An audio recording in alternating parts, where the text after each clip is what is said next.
اسی لیے تو میں معراج کی شب کے متعلق بھی یہی کہتا ہوں، رسول رات کے وقت سفر پر گئے تھے، کتنا لمبا سفر کیے ہیں، صرف اگر مکہ سے بیت المقدس کا سفر ناپ لیں تو 1.5 مہینے کا سفر تھا، اور اس کے بعد آسمانوں کا سفر، خود میرے آقا فرماتے ایک آسمان سے دوسرے آسمان کی مسافت 500 سال اگر گھوڑا دوڑے تو بھی نہیں طے کر پائے گا۔ اس طرح 7 آسمانوں کا سفر، جنت و دوزخ کے نظارے، عرش و کرسی، لوح و قلم، سب کا دیدار، پھر بارگاہ الہی میں پہنچ، پھر اس کے بعد واپس تشریف لائے۔ لیکن یہاں حیرت اس بات کی ہو رہی ہے، رسول جتنا چاہے لمبا سفر کریں، جب یہ کہا جاتا ہے زنجیر بھی ہلتی رہی بستر بھی رہا گرم، تا عرش گئے پھر آئے محمد صلی اللہ تعالیٰ علیہ وسلم۔ اب عقلیں حیران ہوتی ہیں، شارٹ ٹائم میں، اتنے وقت میں بستر گرم کتنی دیر رہتا ہے؟ 1 منٹ 2 منٹ؟ زنجیر دروازے کی کب تک ہلے گی؟ 1 منٹ 2 منٹ؟ 1 منٹ میں 7 آسمانوں کا سفر، جنت دوزخ کے مشاہدے، یہ سب کیسے ممکن ہے؟ تب بعض محققین نے یہی کہا میرے عزیزوں، وہ جانے کائنات ہے، وہ جانے کائنات ہے۔ اللہ نے کائنات کی جان کو اپنی بارگاہ میں بلایا تھا، تو کائنات کا جو نظام تھا، ٹائم تھا، جہاں تھا وہیں رک گیا، اس لیے کہ جان نہیں ہے تو گھڑی بھی نہیں چلتی ہے۔ گھڑی میں ابھی 11 بج رہے ہوں، 10 بج رہے ہوں، سیل نکال لیا تو وہیں رکے گی کہ نہیں رکے گی؟ اور تم 4 گھنٹے کے بعد سیل ڈالو گے تو 4 بجے سے نہیں چلے گی، کہاں سے چلے گی؟ 12 پہ اگر سیل نکالا تھا 12 سے ہی چلنا ہے، اس لیے کہ تم نے اس کی جان نکالی تھی، اب جب جان ڈالو گے وہیں سے چلے گی۔ معراج کی شب مصطفیٰ کریم صلی اللہ علیہ وسلم کو رب نے اپنی جلوں میں بلایا، وہ جانے کائنات کو اپنی بارگاہ میں بلایا، تو میں کہتا ہوں وہ سفر 500 سال کا تھا کہ 5000 سال کا تھا یا 5 لاکھ سال کا تھا، یہ ہمیں معلوم نہیں، لیکن کائنات کو رسول نے جہاں چھوڑا تھا وہ وہیں رکی تھی۔ جب وہ جانے کائنات واپس آئی تو جہاں وقت رکا تھا وہیں سے پھر چل پڑا۔ یہ ہے معجزہ میرے آقا صلی اللہ علیہ وسلم کا، تمہیں ماننا پڑے گا وہ جانے کائنات ہیں، وہ اصل کائنات ہیں، وہ مقصود کائنات ہیں۔ رسول کریم صلی اللہ تعالیٰ علیہ وسلم کی جب اس حیثیت کو تم سمجھو گے تب پھر تم حضور کے حیات کا انکار نہیں کرو گے۔ حضور پاک کو مردہ مر کر مٹی میں ملنے والا اس طرح کے جسارت والے جرت والے کلمات نہیں بکو گے۔ تمہیں یہ معلوم ہونا چاہیے وہ عام بشر نہیں ہیں، وہ نوری بشر ہیں اور اللہ کے حبیب ہیں، اللہ کے محبوب ہیں۔ اللہ نے جب اپنے فرشتوں کو اتنی طاقت دی ہے تو اپنے خاص محبوب کو کتنی طاقت دی؟ وہ اللہ کے حبیب صلی اللہ تعالیٰ علیہ وسلم حیات میں ہیں۔ اب میں آپ کو بتاؤں حضور اکرم صلی اللہ تعالیٰ علیہ وسلم کی حیات طیبہ بعد وفات اگر نہ ہو تو صحابہ کبھی حضور کے پاس نہیں جاتے۔ ایک صحابی ہیں حضرت ابو ایوب انصاری رضی اللہ تعالیٰ عنہ، نام سنے کہ نہیں؟ حضرت ابو ایوب انصاری میزبان رسول ہیں، سب سے پہلے مدینہ طیبہ میں حضور کی میزبانی کا شرف حاصل کرنے والے، اور صحابہ میں یہ بڑے محترم تھے، معزز تھے، صحابہ ان کی ادب بھی کرتے تھے، حضور پہلے ان کے گھر قیام فرمائے۔ ایک بار ایسا ہوا کہ خلفائے راشدین کا زمانہ ختم ہو چکا تھا، حضرت ابو ایوب تھے اس زمانے میں، امیر معاویہ رضی اللہ تعالیٰ عنہ کا زمانہ بھی ختم ہو چکا تھا تقریباً، یا حضرت امیر معاویہ کے زمانے میں مروان نام کا ایک شخص، مروان بن حکم، یہ مدینے کا گورنر بنایا گیا، مدینے کا گورنر بنایا گیا۔ یہ اس زمانے کی بات ہے جب اہل بیت اطہار کے خلاف یعنی ظلم کی داستانیں ہو رہی تھیں، اہل بیت اطہار پریشان کیے جا رہے تھے۔ حضرت ابو ایوب انصاری رضی اللہ تعالیٰ عنہ یہ ایک بڑے جلیل القدر صحابی ہیں۔ ایک دن مروان حضور صلی اللہ تعالیٰ علیہ وسلم کے روزے پر آیا، اس وقت حجرہ کھلا رہتا تھا، کھولتے تھے بند کرتے تھے، دیکھا حضور کی قبر پر لپٹ کر کے کوئی رو رہا ہے، حضور پاک صلی اللہ تعالیٰ علیہ وسلم کے قبر اطہر کے پاس سر جھکائے کوئی رو رہا ہے۔ مروان پیچھے سے آیا، گورنر تھا، مدینے کا گورنر تھا، پیچھے سے اس نے گردن پکڑی، کہا کون ہے یہ بوڑھا شخص یہاں اس وقت یہاں آیا ہے؟ تو پلٹے بغیر جب انہوں نے آواز دی تو گھبرا گیا، پہچانی ہوئی آواز دکھ رہی، وہ کھڑے ہو گئے تو وہ ڈر گیا، کیونکہ حضرت ابو ایوب انصاری تھے۔ میزبان رسول تھے. اب انہوں نے جو جملہ کہا وہی ہمارا عقیدہ ہے. انہوں نے کہا لم آتی بحجر بل آتی الی رسول اللہ صلی اللہ علیہ وسلم. اے مروان تو کیا سمجھ رہا ہے؟ میں کسی پتھر کے پاس نہیں آیا، میں اللہ کے رسول کے پاس آیا ہوں. اب اس صحابی کو پوچھو اللہ کے رسول کے پاس، قبر کو آپ اللہ کا رسول کہہ رہے ہیں؟ قبر کو اللہ کا رسول کہہ رہے ہیں جبکہ قبر میں ہیں حضور، وفات ہو کر کے بھی 40 سال ہو گئے. حضرت ابو ایوب کہہ رہے ہیں میں رسول اللہ کے پاس آیا ہوں. اس کا مطلب ہے وہ اللہ کے رسول کو زندہ تسلیم کرتے تھے. صحابہ کا بھی عقیدہ یہی ہے جو ہم کہہ رہے ہیں، تو زندہ ہے واللہ، تو زندہ ہے واللہ. ایک صحابی نہیں، حضرت سعید ابن مسیب رضی اللہ تعالیٰ عنہ، یہ مشہور تابعی ہیں، افضل ترین تابعی مدینہ طیبہ کے. حرہ کا جب موقع پیش آیا، یعنی یزید کی حکومت آئی تو مدینے پر اس نے چڑھائی کروائی تھی، مدینے والوں سے جنگ کیا تھا، جس کی وجہ سے 3 دن تک مسجد نبوی میں نماز نہیں ہوئی. یزید کے زمانے میں مدینے کے لوگوں کو مارا گیا تھا بہت خطرناک طریقے سے، اس کو حرہ کہتے ہیں. اب یزید کی گورنری کے زمانے میں جب مسجد نبوی لوگ آ ہی نہیں رہے تھے، جنگ چل رہی تھی، سعید ابن مسیب رضی اللہ تعالیٰ عنہ فرماتے ہیں میں مسجد نبوی میں اکیلا رہ گیا تھا، دروازے بند کر لیے. لاک ڈاؤن والی سچویشن ہے، سوچ لیں ان کے زمانے میں ہوا تھا 3 دن کے لیے ہی.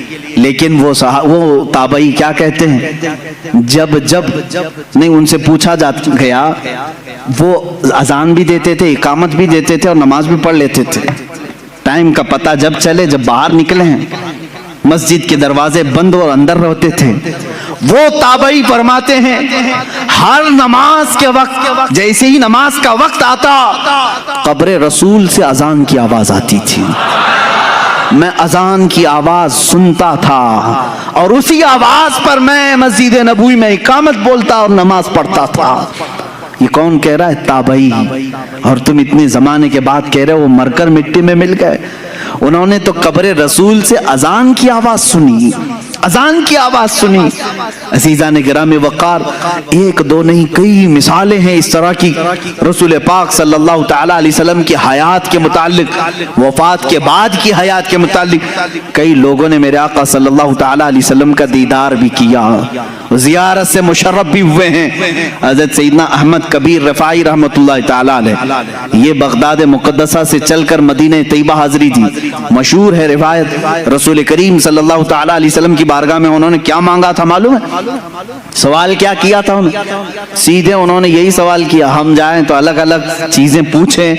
وہ اللہ کے ولی تھے حضرت احمد کبیر رفاعی رحمۃ اللہ تعالیٰ علیہ. سوال یہ کرتے ہیں اے اللہ کے رسول، سنا ہے آپ کسی بھی فقیر کو لوٹاتے نہیں، مایوس نہیں بھیجتے، بس بندے کی یہ طلب ہے کہ آپ اپنی قبر انور سے ہاتھ نکالے، مسافہ کرتا ہوں. اللہ اکبر. 400 سال کے بعد کی بات ہے یہ. اور کتابوں کی روایت کرنے والوں نے یہ روایت کیا، قبر رسول سے ہاتھ باہر آیا، انہوں نے مسافہ بھی کیا. عزیزان گرامی وقار، اگر حیات النبی کے متعلق تم مجھ سے سوال کرتے جاؤ اور میں پیش کرتا ہوں. حضرت عروہ بن زبیر رضی اللہ تعالیٰ عنہ، یہ بھی تابعی، 60 ہجری میں حضور کی وفات 11 ہجری میں ہو چکی تھی. 60 ہجری میں مدینے میں ایک بار سیلاب آیا، سیلاب میں پانی بہت زیادہ اور مسجد نبوی میں بھی پانی آیا، یہاں تک کہ رسول کریم صلی اللہ تعالیٰ علیہ وسلم کی قبر انور کے پاس بھی پانی آیا. 3 قبریں تھیں اندر، حضرت ابو بکر، حضرت عمر رضی اللہ تعالیٰ عنہما کی بھی قبریں حضور صلی اللہ علیہ وسلم کے ساتھ ہیں، یہ سب کو معلوم ہے. ایک قبر کھل گئی اور پیر بھی دکھنے لگا، پیر بھی دکھنے لگا. 60 ہجری کی بات کر رہا ہوں، یہ حدیث پاک میں موجود ہے. اس وقت مدینے والے جمع ہو گئے، اے آؤ مدینے والو، رسول اللہ کا قدم دکھ رہا ہے، رسول پاک صلی اللہ تعالیٰ علیہ وسلم کا قدم ظاہر ہے. تو سب جمع ہوئے، بھیڑ لگی. حضرت عروہ بن زبیر رضی اللہ تعالیٰ، حضرت زبیر کے بیٹے، یہ آئے، انہوں نے لوگوں کو ہٹایا، غور سے دیکھا اور کہا واللہ ما هذه قدم رسول اللہ صلی اللہ علیہ وسلم، قسم خدا کی یہ رسول اللہ کا قدم نہیں ہے بلکہ یہ عمر ابن خطاب کا قدم ہے. کہتے میں اچھی طرح پہچانتا ہوں یہ عمر ابن خطاب کا قدم ہے. اے عزیزو سوچو عمر کا قدم سلامت ہے تو رسول اللہ کا جسم کیا ہوگا. تم تو رسول کے جسم پاک کے بارے میں سوال کر رہے ہو. تابعین کہہ رہے ہیں عمر کا قدم سلامت تھا 60 ہجری میں. حضرت عمر رضی اللہ تعالیٰ عنہ کون ہیں؟ کیا وہ اللہ کے رسول ہیں؟ کیا وہ نبی ہیں؟ بلکہ حضرت عمر کہتے ہیں مجھے جو عزت ملی ہے وہ قدم رسول سے ملی ہے. جو عزت ملی ہے وہ رسول پاک کی وجہ سے ملی ہے. جن کی یہ عزت رسول پاک کی وابستگی کی وجہ سے ہو اس رسول پاک کا جسم ناز کیا سلامت نہیں ہوگا؟ اب آؤ خود حضور کی حدیث ہی میں بتا دوں. نبی اپنی قبر میں زندہ ہے یا نہیں اتنے بڑے ٹاپک پر ڈسکس کرنے سے پہلے مجھے یہ چاہیے بھی تھا, اور بلکہ آپ اگر کبھی سوال کریں کوئی سوال کرے تو صرف ایک بات پوچھیں میاں تو رسول پاک کی معراج کو مانتا ہے کہ نہیں؟ ہاں مانتے ہیں. چلو آسمانوں پر جانے کی بات کی, بیت المقدس تک کا تو سفر قرآن سے ثابت ہے. سبحان الذي اسرا بعبده ليلا من المسجد الحرام الى المسجد الاقصى. مسجد اقصی تک کا سفر قرآن سے ثابت ہے. اتنا تو مانتے ہو. مسجد اقصی میں کیا ہوا تھا؟ مسجد اقصی میں کیا ہوا تھا سنی مسلمانوں سب جانتے ہو. رسول پاک نے سارے نبیوں کی امامت کی تھی. کتنے نبی؟ آدم علیہ السلام سے لے کر عیسیٰ علیہ السلام تک جتنے نبی تھے ان سب کی حضور نے امامت کی تھی. مجھے یہ بتاؤ یہ 1,24,000 کم و بیش جو نبی آئے تھے وہ کب کے نبی تھے؟ وہ کب کے نبی تھے؟ کیا رسول کے زمانے کے نبی تھے؟ وہ صحابی نہیں. ان کی وفات ہو کر کسی کی 4,000 سال, کسی کی 3,000 سال, کسی کی 2,000 سال, کسی کی 500 سال, سینکڑوں سال پہلے وفات پائے ہوئے سارے نبی مسجد اقصی میں حضور کی اقتداء میں جمع ہیں. وہاں ابراہیم و اسماعیل بھی ہیں, داؤد و سلیمان بھی ہیں, موسیٰ و عیسیٰ بھی ہیں علیہم الصلاۃ والتسلیم. نادان جب تم معراج کے واقعے میں یہ جانتا ہے نبی ان تمام نبیوں کی امامت کر رہے ہیں جو بہت پہلے فوت ہو چکے تھے, وہ زندہ ہو کر آئے بھی اور حضور کے پیچھے نماز بھی پڑھے. اب بتا جو ان تمام نبیوں کی امامت کیا ہے وہ کیسے مردہ ہو سکتا ہے؟ خود میرے آقا فرماتے ہیں معراج کی سفر پر میں جب جا رہا تھا میں نے نظر کیا موسیٰ علیہ السلام کی قبر پر. حضور فرماتے ہیں موسیٰ علیہ السلام کہاں ہیں؟ یہاں بیت المقدس میں بھی ہیں, آسمانوں میں بھی ہیں. اور حضور کی ایک حدیث یہ بھی ہے میں نے سفر میں موسیٰ کی قبر کی طرف دیکھا, موسیٰ علیہ السلام کو اپنی قبر میں کھڑے ہو کر نماز پڑھتے ہوئے میں نے دیکھا. حضور کیا فرما رہے ہیں؟ کھڑے ہو کر نماز پڑھتے ہوئے میں نے دیکھا. یہ حدیثیں ہیں میرے عزیزو. اب مجھے بتاؤ نماز کون پڑھتا ہے, زندہ یا مردہ؟ نماز کون پڑھتا ہے؟ ارے مردہ ہو تو اس کی پڑھی جاتی ہے اور زندہ اپنی پڑھ رہا ہوتا ہے. اور اللہ کے نبی فرما رہے ہیں موسیٰ علیہ السلام کو میں نے قبر میں نماز پڑھتے ہوئے دیکھا. جب موسیٰ اپنی قبر میں نماز پڑھنے کے لیے زندہ ہے میرا عقیدہ یہ ہے تو زندہ ہے واللہ, تو زندہ ہے واللہ. میری چشم عالم سے چھپ جانے والے رسول کریم صلی اللہ تعالی علیہ وسلم کی حیات طیبہ کے لیے بہت ساری دلیلیں ہیں, خود احادیث سے ثابت ہیں. دوسرے نبیوں کی جب زندگی ثابت ہے تو رسول کی زندگی بھی تمہیں ماننی پڑے گی. آؤ اب صحابہ کا ہی عقیدہ سب سے بہترین عقیدہ ہے نا, سب سے بہترین عقیدہ. ماں عائشہ صدیقہ رضی اللہ تعالیٰ عنہا کا عقیدہ پوچھتے ہیں آپ کا عقیدہ کیا ہے رسول کے متعلق؟ سنیں جب رسول کریم صلی اللہ تعالی علیہ وسلم وفات پا گئے, حضور پاک صلی اللہ تعالی علیہ وسلم کی وفات ہوئی, آپ کا دفن آپ کی تدفین کہاں ہوئی؟ وہ حجرہ عائشہ ہے. حضرت عائشہ صدیقہ کا وہ مکان تھا, اسی میں وہ آرام فرماتی تھی. حضرت عائشہ کے حجرے میں حضور کی تدفین ہوئی, سب کو معلوم ہے. حضرت عائشہ صدیقہ کے پاس ہی چابی رہتی تھی. حضرت عائشہ کمرہ کھولتی تھیں, کمرے کے اندر جاتی تھیں, صفائی کرتی تھیں. چند سالوں کے بعد حضرت ابو بکر صدیق کا وصال ہوا. حضرت ابو بکر صدیق بھی کہاں دفن ہوئے؟ رسول پاک صلی اللہ علیہ وسلم. ان کی بھی تدفین کا انداز بھی یہ ہے, انہوں نے وصیت کی تھی میرا جنازہ حجرے کے سامنے رکھ دینا, اگر رسول سے اجازت ملے تو دفن کرنا.